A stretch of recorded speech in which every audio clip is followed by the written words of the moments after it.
All right, belatedly onto the test server because I've been spending so much time going for achievements this last week. But we have big changes to the custom pack builder. And you can see all the pets have now got these little icons above them. So pig has gold and cycle. Cycle just means buy, sell.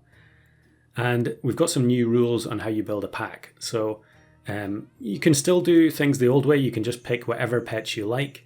And if you do that, then your pack will be considered wild. And you will only play against other people who have wild packs.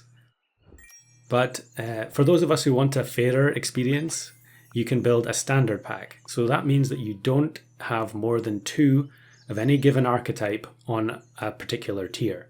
So basically like you're creating a pack with the same kind of distribution of pets that you would see in an official pack. So, if you go into play Turtle Pack, there are not 10 summon pets on each tier.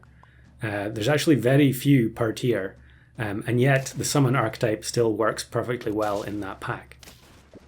So here I've built a standard pack, so hopefully I should only be going against people who have a fair pack as well. Although, of course, even with some new rules, there are going to be packs that are much stronger than others. I mean, that's just the nature of the beast, that'll never change. But the overall power level of standard packs goes way down compared to a wild pack. And I think that's what a lot of people, myself included, have been waiting a long time for, because we're fed up of losing to the full summon packs or the full scaling packs, etc., etc.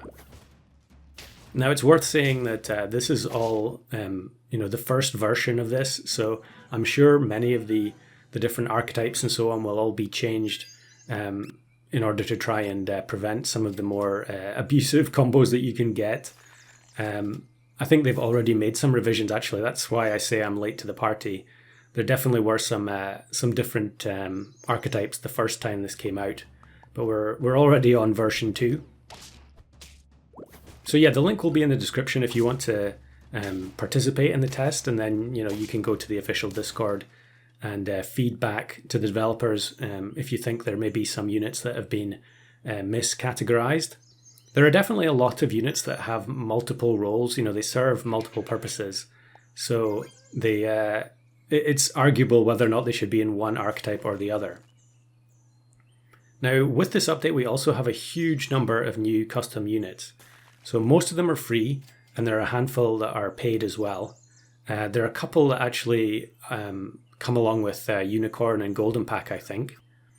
But we grab one of them here. I'm not sure how you pronounce some of these. It seems like it was Vervet. It's a toy pet that only has one toy, which is kind of atypical. I don't know, are there any others like that? I don't think there are.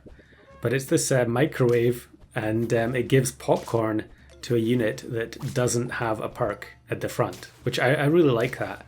I also like the fact that when you buy it, it just immediately gives you the toy, so you don't have to make the decision. Yeah, maybe a bit not so great for variety, but definitely better for usability. And yeah, unfortunately, because this is the first game I was playing on the test server, we're having to go through all these settings, changes, and tutorial messages and so on. So we upgrade to the level 2 microwave. Now here I bought a love potion onto the bat, thinking that it worked the way it did on the previous test server, or the last Unicorn test server at least, but it doesn't. The original version of this, the love potion would copy the pet with the same level.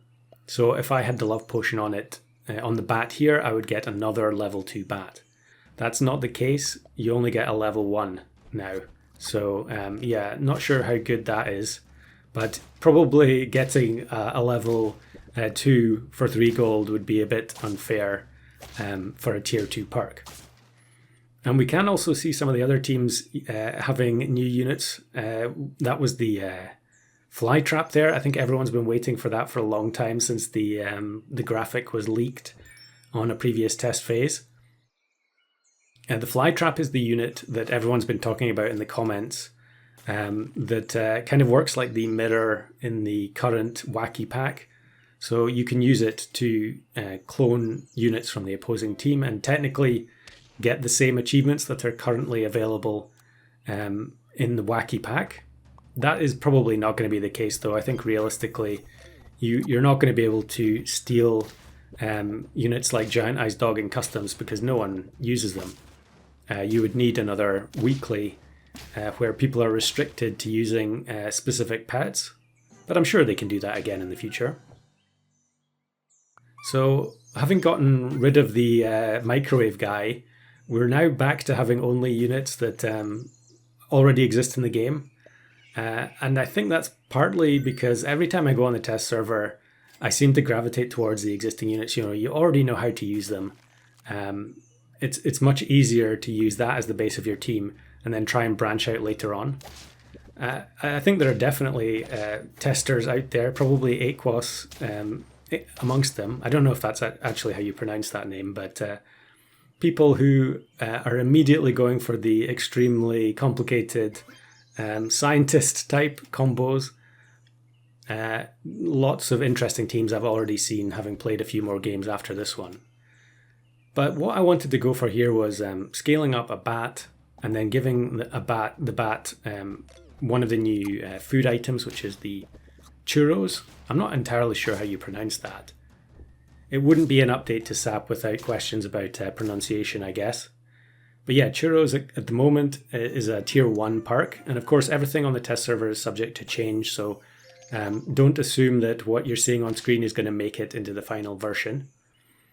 But it's a tier 1 perk.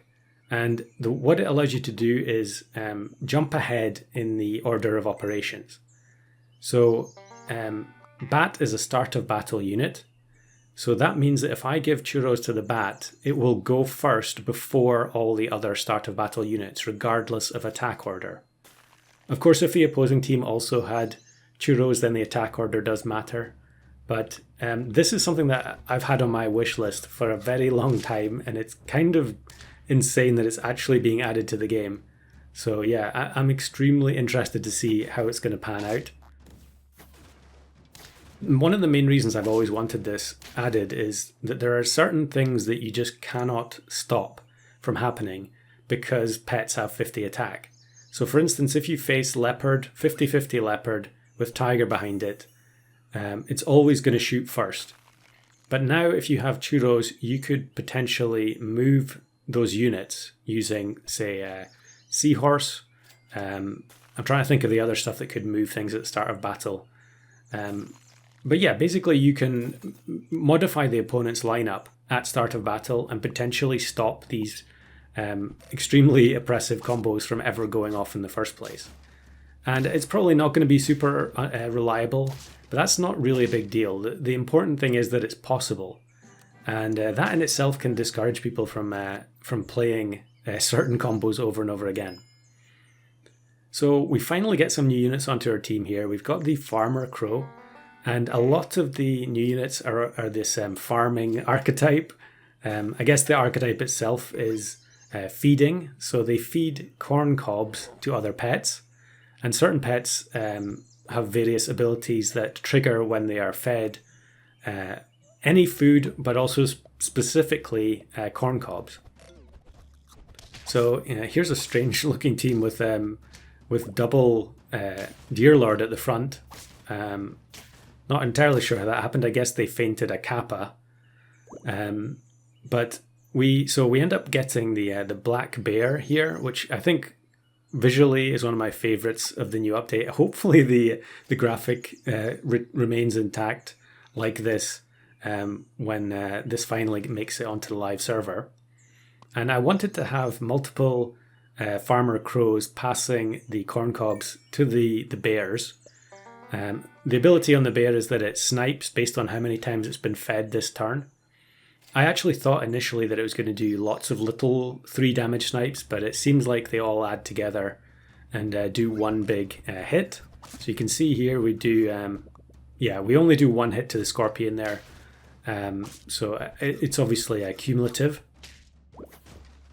But it's actually a bit more awkward than I thought it was going to be because the corn cobs have the inbuilt ability of adding +1 to the other pet's lowest stat. So in this case, the bear on the right-hand side only has 2 attack. So every time it gets fed a corn cob, its attack is going to increase. And that can kind of end up with unfortunate sequences here with the attack on the farmer crows. So if the first crow feeds the bears too much, then the second crow isn't going to feed the bear before they actually snipe. In fact, in this situation, the bears get sniped before the second crow goes off anyway. We do end up winning regardless, but yeah, it's not quite as easy a setup as I thought it was going to be. So we're actually going to feed up the crow at the back to try and make it go first. Yeah, we need it as high attack as possible, really. In fact, probably what I should have done is have broccoli and fried shrimp in this pack to manipulate the attack and health a bit more easily. But this was very hastily put together. So we finally get the churros on the bat. It ends up weakening the opposing pets before any starter battle abilities go off, which is very useful when you have sniping units. You want to make sure that the opposing units get weakened before any of the snipes go off. So we upgrade the second crow. So it should be feeding both bears now. And unfortunately, I buy the pizza and both of the hits land on the bear, which is not ideal because I think it's going to mess up our setup. Oh, maybe not.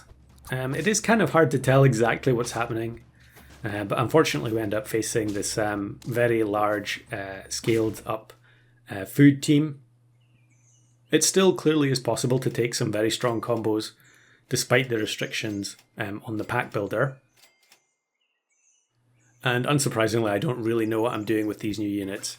So I think my chances against those types of teams are pretty awful.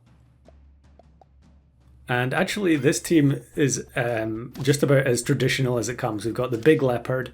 I think if you rewind that and watch it back, you'll see that the bat went off before the leopard, despite having a massive difference in attack power.